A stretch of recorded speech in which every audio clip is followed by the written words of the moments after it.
Continuing the story of the downfall of Sobari Muni in the 9th canto, 6th chapter. And the text today, text 49, word by word and translation. Sa, he, Sobari Muni. Kadachit, one day.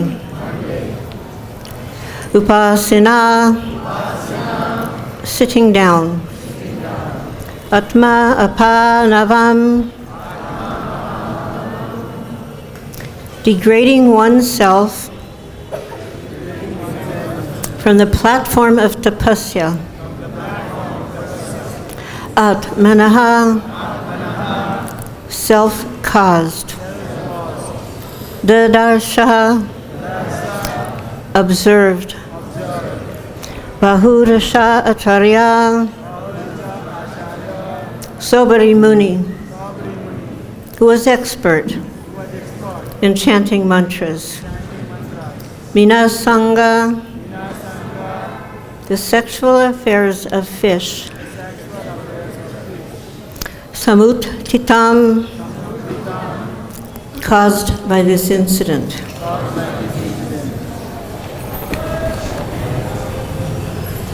Sakartirupasina Atmapanavamatmanaha Darasabhavitatayo Minasanga samuttitam. Translation by His Divine Grace Srila Prabhupada. Thereafter, one day, while Sobari Muni, who was expert in chanting mantras, was sitting in a secluded place, he thought to himself about the cause of his fall down, which was simply that he had associated himself with the sexual affairs of the fish. Purport. Vishwanath Chakravarti Thakur remarks that Sobari Muni had fallen from his austerity because of a Vaishnava parad. The history is that when Garuda wanted to eat fish, Sobari Muni unnecessarily gave the fish shelter under his care.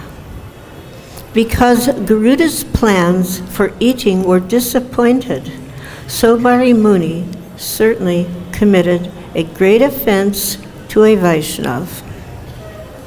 Because of this Vaishnav aparad, an offense at the lotus feet of a Vaishnav, Sobari Muni fell down from his exalted position of mystic tapasya. One should not, therefore, impede the activities of a Vaishnava. This is the lesson we must learn from this incident concerning Sobari Muni. Please repeat. Thereafter, one day, while Sobari Muni, who was expert in chanting mantras, was sitting in a secluded place, he thought to himself about the cause of his fall down. It was simply that he had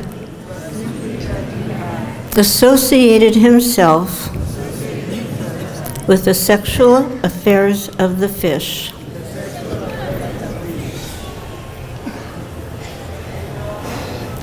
Om Gyantimirandasya Janana Sakalaya Chakshun Militam Yena Tasmai Sri Gurave Namaha. Namo Vishnu Padaya Krishna Prasaya Bhutale Srimate Bhakti Vedanta Swami Niti Namine Namaste Saraswati Devi Gauravani Pracharine Nirvishesha Sunyavadi Paskatya Desatarine Sri Krishna Chaitanya Prabhu Nityananda Shri Advaita Gadadhar Srivasari Gaura Bhakta Vrinda. Hare Krishna, Krishna Krishna, Hare Hare, Hare Rama, Rama Rama, Hare Hare, Hare Krishna, Krishna Krishna, Hare Hare, Hare Rama, Rama Rama, Hare Hare, Hare Krishna, Krishna Krishna, Hare Hare, Hare Rama, Rama Rama, Hare Hare. Vanchakalpatarubhyascha kripa sindhuvayevyacha patitanam pavanebhyo vaishnavebhyo namo namaha. I was told that I was supposed to read one verse from the Dhammastarastakam, but I wasn't told the verse. 7? Huh? Is everything 7? Okay. O Lord Damodar, just as the two sons of Kuvera, Manigriva and Nalakuvara, were delivered from the curse of Narada and made into great devotees by you in your form as a baby tied with rope to a wooden grinding mortar. In the same way, please give me your own prema bhakti. I only long for this and have no desire for any kind of liberation. Divine Grace Srila Prabhupada Ki Jai.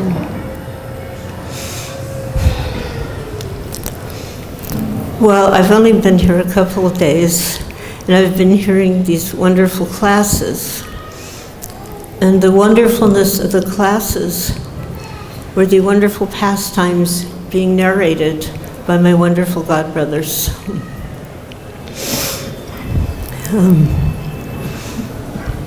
Some people can speak very deeply on the Bhagavatam. I'm sitting in front of many of them.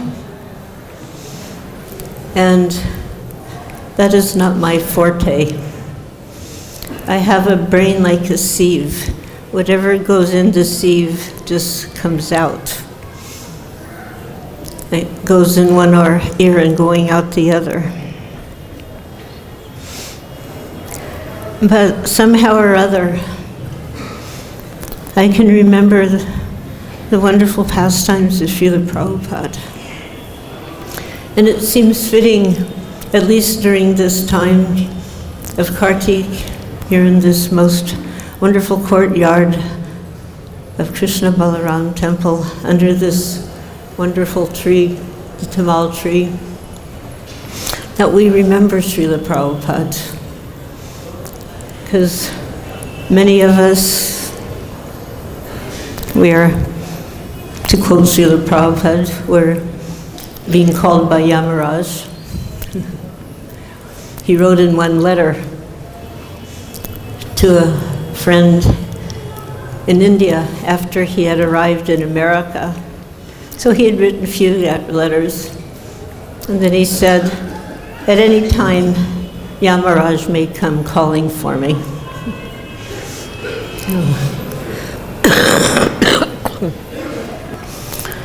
So that is our situation right now. So it seems befitting that we share whatever memories we have experienced and hold dear to us, in hopes that all of you can also catch a little flavor of Srila Prabhupada's wonderful personality. Srila Prabhupada, the Acharya, the author, the great statesperson.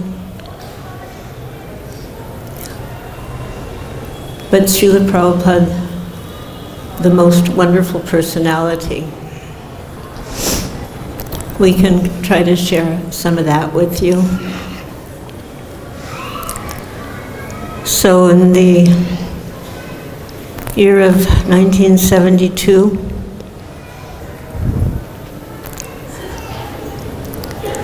A group of us that seemed very large at the time, maybe about 50 of us, seemed quite large at the time, gathered together at Radha Damodar temple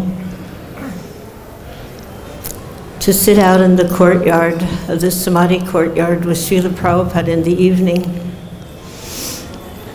to hear him speak on the glories of nectar of devotion. Most of us, the greater number of the disciples, were staying at Keshigat. And it was quite an austere situation. Bare rooms, bare floors, a little spigot coming out of a wall somewhere to catch water in a plastic bucket to take a freezing cold bath. Some of the more austere devotees actually went down the steps in the morning in the dark to bathe in the Yamuna. We were one of them, Narayani being one of them. But I can't swim, and I had my small child with me, so I wasn't one of those brave devotees. My service, because when we come to Vrindavan, when we come to any holy spot, and especially during Kartik, we should have some service, even if it's just picking up the little trash that's left behind here or there. We should have some service. So my service was cooking for the devotees in Keshigat. And I was assisted by His Holiness Achyutananda Swami. And thank God for that assistance.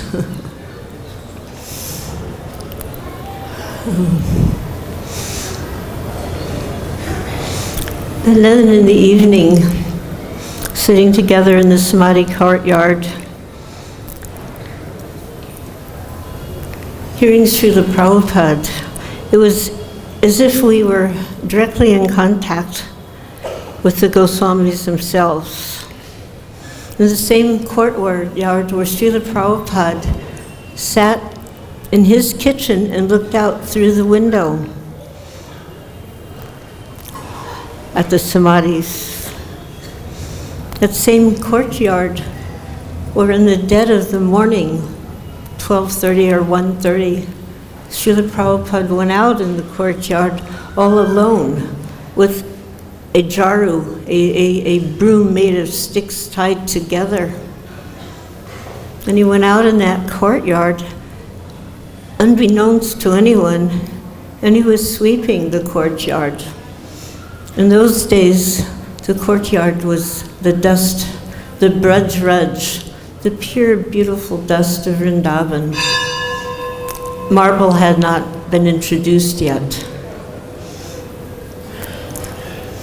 And we took great joy in rolling in that dust, getting covered with that dust. So Prabhupada went out there at night. He swept the Samadhi courtyard, and he was calling out loudly, "Hey Gurudev, hey Rup, hey Sanatan, give me your mercy. Please give me your mercy." It's not so unusual for people to come up to us. Right before I sat here today, somebody came up to me, MOD, Mercy on Demand. Srila Prabhupada was not demanding mercy, he was begging for mercy, and he was showing his desire for mercy by performing seva, by sweeping that courtyard. And he wasn't doing it show bottle so people would see me what I'm doing. It was in the night, it was in the dark. No one was there. So how do we know this? because one little old pujari from the neighboring temple would hear some sound coming from the courtyard at night, from the Radha Damodar Samadhi courtyard. And he was very tired after his daily duties, so he would fall asleep and he'd wake up and he would hear this sound. And finally, one night he thought, who could be out there? Who could be there? And he climbed up to his roof and he looked over and he saw our Srila Prabhupada sweeping the courtyard alone and calling, "Hey Gurudev, hey Rup, hey Sanatan, please give me your mercy," and demonstrating his desire for that mercy by sweeping that courtyard. And now we were sitting, we didn't know this. Actually, that only became known after Mulaka Priti Devidasi wrote the little book, Srila Prabhupada, our friend, with the memories of those who had known Srila Prabhupada prior to his coming to America. So this was something. We weren't told this by Srila Prabhupada. We only found out much later. But it's a very good lesson. It's a very good lesson to keep in mind that if we want something very, very deeply, we have to offer some seva. We have to offer some service.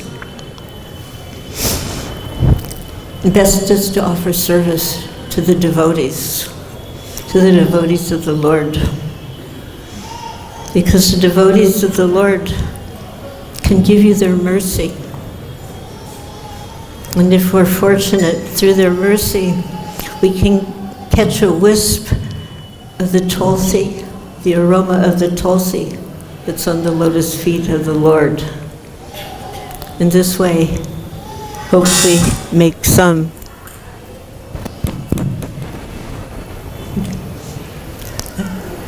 maybe I was saying the wrong thing there. Hopefully make some spiritual advancement. Srila Prabhupada,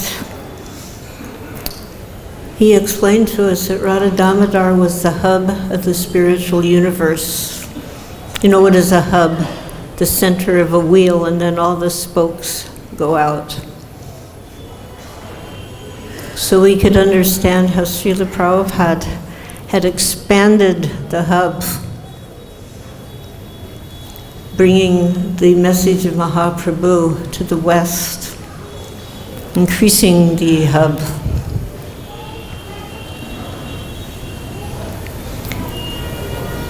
I sat there personally totally bewildered, trying to understand what he was saying and what it meant for a person like me.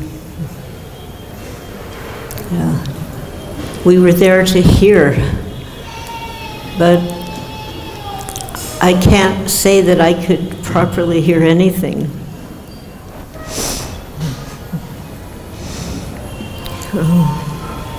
Now in my old age, I can't hear either. The ears are deaf.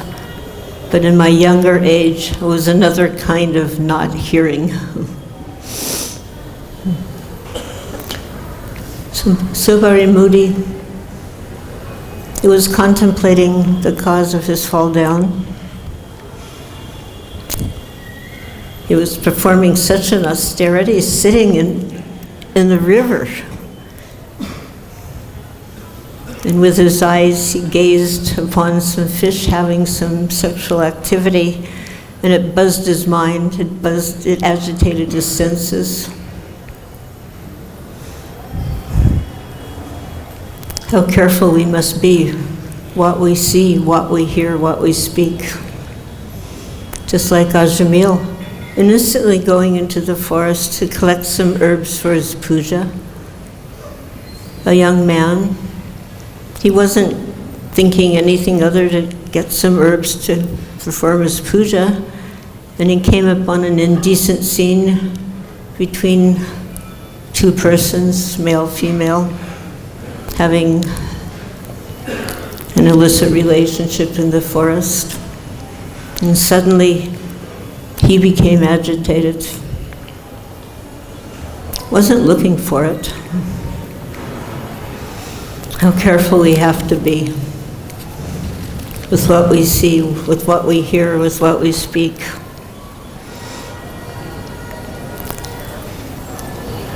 Srila Prabhupada explained that the life of a Vaishnava begins with surrender, not with a challenge. Explaining in Bhagavad-Gita, submissively inquire, serve.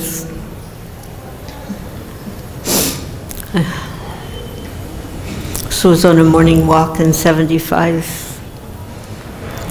Life of the Vaishnava begins with surrender.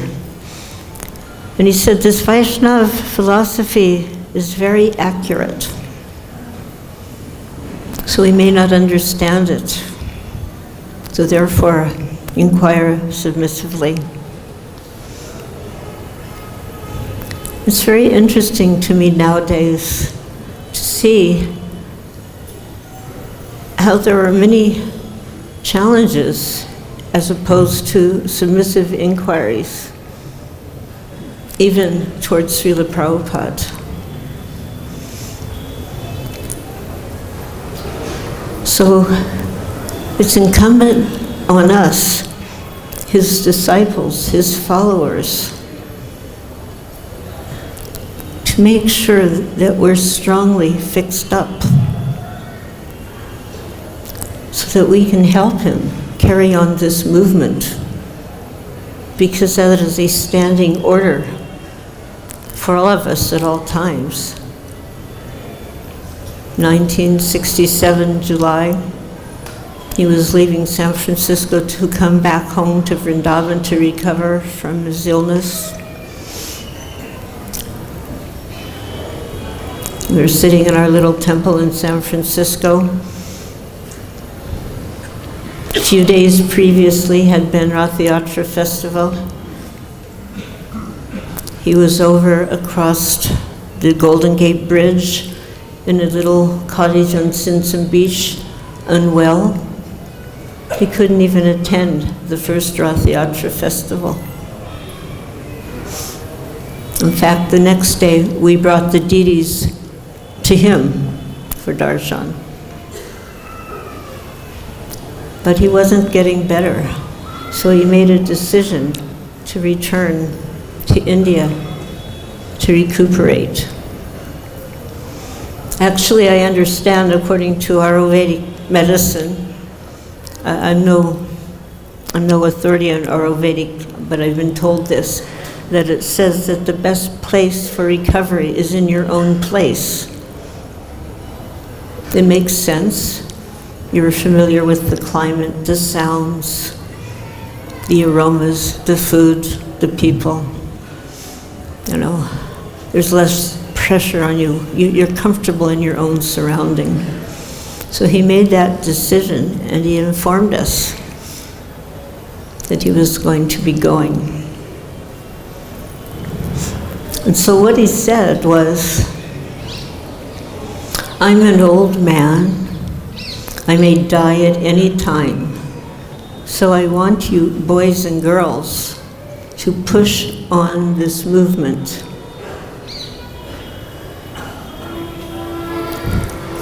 I mean, for some of us, it was the first indication that we were actually in a movement.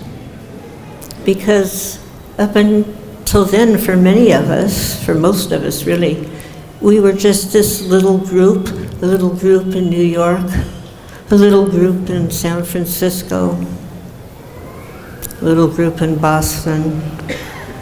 Just a little group of devotees with their spiritual master, with Swamiji. He was thinking broadly, out of great concern and compassion for the fallen condition of the world, but we were just happy to be with him. And suddenly he was giving us that nudge, push on this movement. I'm an old man, I may die at any time. We certainly heard that mantra every single lecture. Birth, death, disease, old age. Birth, death, disease, old age. We heard that mantra. But it meant very little to us at that time. It was some words for a future that we didn't really connect with yet.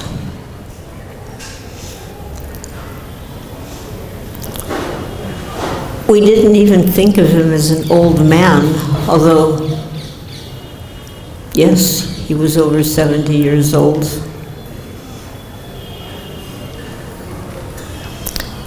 When he was present, it seemed like we could do anything. We could go out and fearlessly preach, even if we didn't know much, which we didn't, but he was there. So it gave us courage, it gave us confidence. I was initiated on the 17th of January in '67 in San Francisco. There were 4 of us, myself, Shyam Sundar, Haridas, and Harsharani. And after that initiation, he told us, now you go out and preach. We were still looking at a piece of paper with the mantra on it to get the words in the right order. I raised my hand, like, how do we do this? How do we go out and preach? And he just looked at me and he said, you listen to what I tell you, and then you repeat. You don't add, you don't subtract anything. Standing order. That order hasn't really changed. But when he told us to push on this movement, and he wasn't going to be there, like, if he was there means he was there in America. He would either be in San Francisco or New York. If we had a question, if we didn't understand something, we could call, we could write a letter, and an answer would come right away. But now we're thinking, he won't be here. How can we push on this movement? We don't actually know so much. And so the question was put forth, the famous question, can we ask, Swamiji, can we ask one of your godbrothers to come and help us in your absence? The question was not at all intended to find a replacement for Srila Prabhupada. The question was intended to help us follow his order to push on the movement. But his answer was very clear. As he always did, he was sitting very straight. There was no fancy Vyasa sign, just like you see this little platform here. That was what we had, with a cushion on it, and a little lectern to hold the book. So he's sitting there, very straight, very quiet, suddenly very quiet. And it was like one of those moments that seemed like 12 years or more. And we literally were holding our breath. We just stopped breathing. I remember looking so intently at his face, at his features, at his nostrils, at his eyes, at his ears, at his lips. Everything was so silent. And then he spoke. And he said, my spiritual master was not an ordinary man. He saved me. If even one person were to come and change even one word of what I have taught you, the whole thing will be spoiled. Everything I have to teach you are in these books. What books? The first volume of Srimad Bhagavatam in 3 parts. Everything I have to teach you is there. So at that moment, we were empowered by Srila Prabhupada to push on this movement. And it was only a matter following his instructions, of sticking together, following his instructions together. When we went to England, just 3 adults and a baby, with a grand dream, okay, meet the Beatles and get them to chant and the whole world will chant. You know, what was the likelihood? But because we stuck together, we didn't separate. We didn't get discouraged. Yes, sometimes we were a little discouraged. Obviously, we're there and it was so hard and it was so difficult. We didn't even live together. We were scattered all over town. But we stuck together. We stuck to the plan. We were there to help Srila Prabhupada push on his movement. One godbrother, around 1998, he came to a meeting in North America, and he was pushing, at that time, pushing the concept of the Temple of Vedic Planetarium, trying to rally the forces. And later on, that was the same year I became a member of the GBC. So that same godbrother, later that year he came to the GBC. So he was telling us that the rising tide lifts all ships. You know, when the tide goes out, the ships that are there, some of them, they get stuck in the sand. When the tide comes back in, again, they lift up. So it seems to me that the standing order has not changed, that Srila Prabhupada still wants us, all of us, boys and girls, old men, old women now, some of us, young men, young women, some of you. He still wants us to get together and push on this movement. He wants us to be part of the rising tide that will lift ISKCON, the ship of ISKCON, and keep it strong, keep it together, keep it afloat. That's our business, to assist him and serve him in that way. Not to abandon the ship just because the water gets a little rough, just because maybe we get a little insulted by one of our godbrothers or godsisters, or our mind.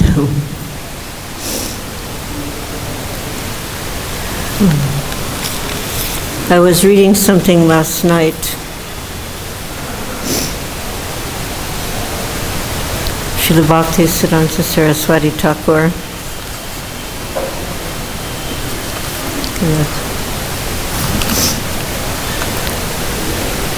Anyway, it was saying that there's so many challenges, so many attacks may come. It's not our business to give up, to get discouraged, to leave a devotional service. It's our business to stick together, to remain together and help push on this movement. We're here in the Radhadam, in the Krishna Balaram courtyard, because devotees stuck together to push on this movement, because devotees are still sticking together to push on this movement. Through thick and through thin.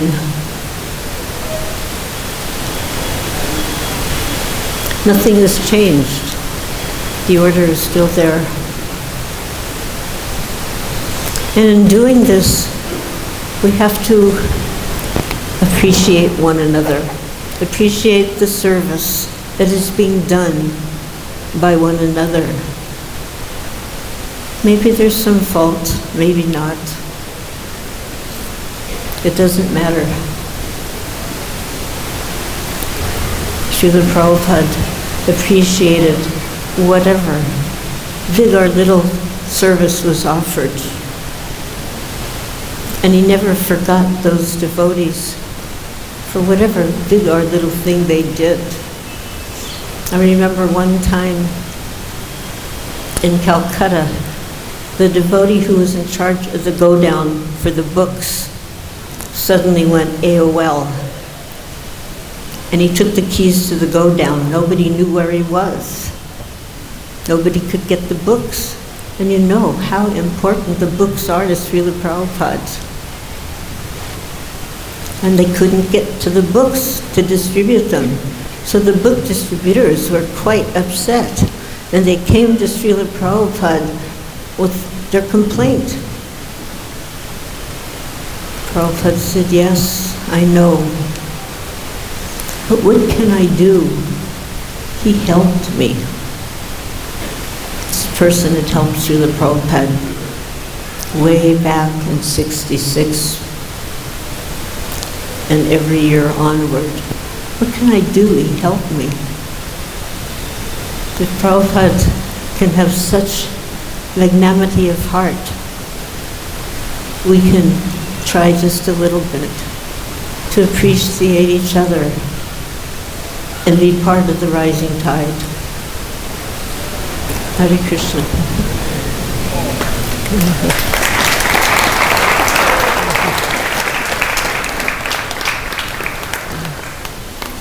that okay?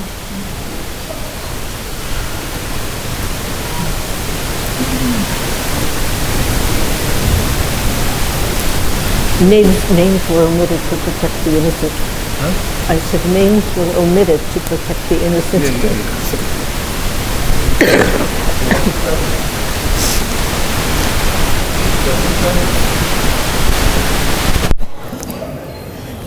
When we try to respect or appreciate others' services, because we're talking about Prabhupada giving the order that we should work hard, spread out the movement. So naturally, I'm a Sankirtan devotee, when we see other devotees doing better or more accomplished, we get a little envious. But another senior devotee said, just appreciate how much Prabhupada has given them mercy, or so that you start feeling a little bit ashamed that why am I getting envious of his accomplishments? So when we see when someone speaks badly about us or this or that, get too caught up in the whole idea of, I'm better, or, and don't appreciate other services.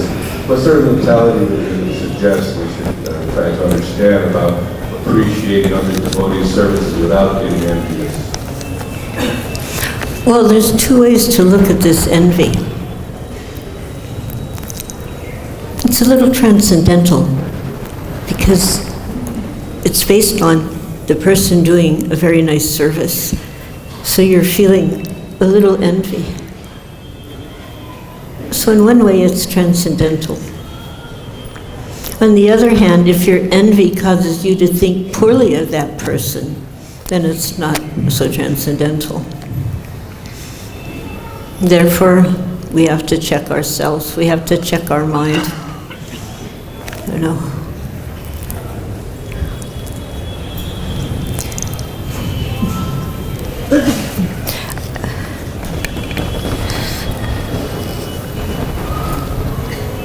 Actually,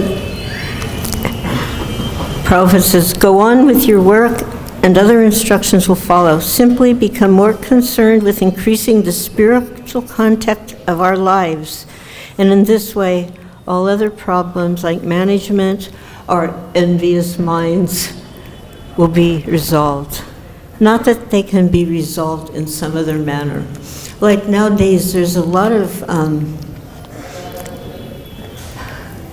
it's like people go to these different self-help workshops thinking that maybe if they can learn something else, then maybe whatever's impeding their spiritual progress can be removed, and then they can make some spiritual progress.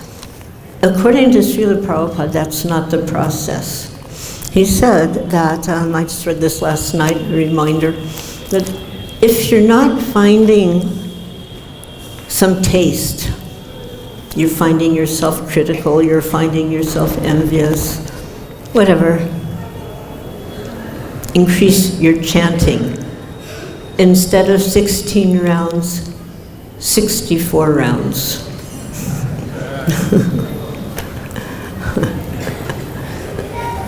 So that's Prabhupada's advice on the matter.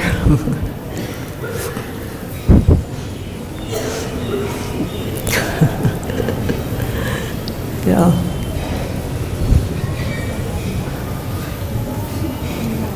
Maybe some of the exalted souls who are sitting here can kindly speak something.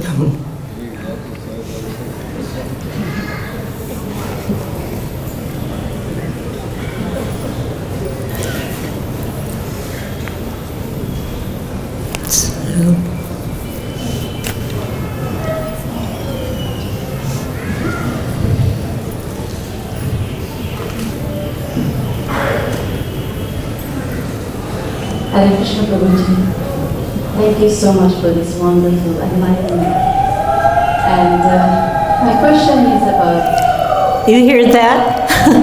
when we first heard that, we spent the day and night practicing, and the next morning when Prabhupada showed up, we let loose, and I remember he was just so smiling, and he goes, "Oh, you know how to do that." Thank you again. My question is about Vaishnava Apara. Shobari Rishi felt that his fall down is due to the what he saw with his vision. However, Vishwanath Chakravarti Thakur explained the true reason of his fall down is because of Vaishnava Apara. So Yes. he did not realize that Vaishnava Apara. We saw in the previous, the past time that we have heard or read about Ambarish Maharaj and Durvasa Muni, until and unless that Vaishnava forgive you, Krishna never forgives you. So if you don't realize that you have committed a Vaishnava Aparad, how do you seek the forgiveness of that Vaishnava? Please help me. If you think I can understand it, please tell me. Thank you. Hare Krishna. We should just assume that we have successfully offended each and every Vaishnava and beg their forgiveness.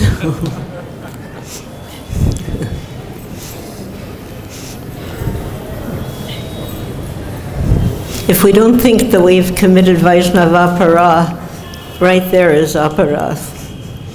And it's such a subtle thing, it's not always something, as you can see here, something immediately apparent.